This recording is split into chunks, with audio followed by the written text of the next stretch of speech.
ലോകത്തിലെ ഏറ്റവും സുരക്ഷിതമായ യാത്രാ മാർഗം ഏതെന്ന് ചോദിച്ചാൽ വിമാനമാർഗം എന്നാണ് അവകാശപ്പെടുന്നത്. അതിനോടൊപ്പം തന്നെ ഏറ്റവും വേഗത്തിൽ യാത്ര ചെയ്യാൻ പറ്റുന്നതും വിമാനത്തിലാണ്. ഇങ്ങനെയൊക്കെയാണെങ്കിലും തുടരെ ഉണ്ടാകുന്ന വിമാനാപകടങ്ങൾ വിമാനയാത്രക്കാർക്കുണ്ടാകുന്ന ആശങ്ക ചെറുതല്ല.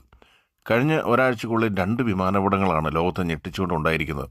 അസർബൈജാൻ വിമാനം റഷ്യൻ വ്യോമ മേഖലയിൽ തകർന്നു വീണ് അതിലുണ്ടായിരുന്ന 67 പേരിൽ 38 പേർ മരിച്ചത് വലിയ ദുഃഖത്തോടെയാണ് ലോകം കേട്ടത്.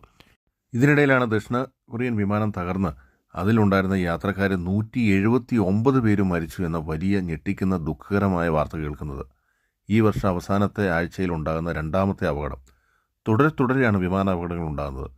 വലിയ പ്രതീക്ഷയോടെ യാത്ര ചെയ്യുന്ന നിരപരാധികളാണ് ഇങ്ങനെയുള്ള അപകടങ്ങളിൽ കൊല്ലപ്പെടുന്നു എന്നുള്ളതാണ് വലിയ ദുഃഖവും സങ്കടവും. ഒരുപാട് സ്വപ്നങ്ങളും പേറി എത്രയും വേഗം ലക്ഷ്യസ്ഥാനത്തെത്താൻ വേണ്ടിയാണ് പലരും വിമാനയാത്ര മാർഗമായി തിരഞ്ഞെടുക്കുന്നത്. ദക്ഷിണ കൊറിയയിലെ വിമാനാപകടത്തിന് പ്രാഥമികമായ കാരണം പറഞ്ഞത് പക്ഷി ഇടിച്ചു എന്നാണ്. ലാൻഡിങ്ങിനിടയിൽ പക്ഷി ഇടിച്ചതിൻ്റെ അടിസ്ഥാനത്തിലാണ് വിമാന അപകടത്തിൽ പെട്ടെന്നുള്ള വാർത്തയാണ് ആദ്യം പുറത്തു വന്നത്. 30 പേർ മരിച്ചു എന്ന കണക്കായിരുന്നു തുടക്കത്തിലുണ്ടായിരുന്നത്. പക്ഷേ ഇപ്പോൾ വരുന്ന കണക്കനുസരിച്ച് 179 യാത്രക്കാർ മരിച്ചു എന്ന ഞെട്ടിക്കുന്ന കണക്കാണ് പുറത്തേക്ക് വരുന്നത്. പക്ഷേ ഇപ്പോൾ പറയുന്നത് വിമാന അപകടം ഉണ്ടാകാനുള്ള കാരണം ലാൻഡിങ്ങിനിടയിൽ റൺവേയിൽ നിന്ന് വിമാനം തെന്നിമാറി അപകടത്തിൽ പെട്ടു എന്നാണ്.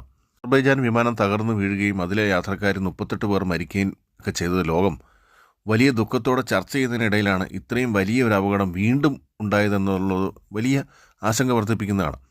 റഷ്യ യുക്രൈൻ യുദ്ധം തുടങ്ങിയതിൽ പിന്നെ 2ാമതൊരു വിമാനമാണ് റഷ്യ മിസൈൽ ആക്രമണത്തിൽ തകർക്കുന്നത് എന്ന ആരോപണമുണ്ട്. മുൻപ് റഷ്യ നടത്തിയ ആക്രമണത്തിൽ നിരപരാധികളായി 200-ലധികം പേർ കൊല്ലപ്പെട്ടൊരു വാർത്ത ലോകം വലിയ ഞെട്ടലോടെ കേട്ടതാണ്. ലോകത്തിലെ ഏറ്റവും സുരക്ഷിത മാർഗമെന്ന് നമ്മൾ കരുതുന്ന വിമാന യാത്ര വലിയ ആശങ്കയ്ക്ക് വഴിപെടുന്ന കാഴ്ചയാണ് ഈ വർഷം അവസാനത്തോടെ കണ്ടുകൊണ്ടിരിക്കുന്നത്.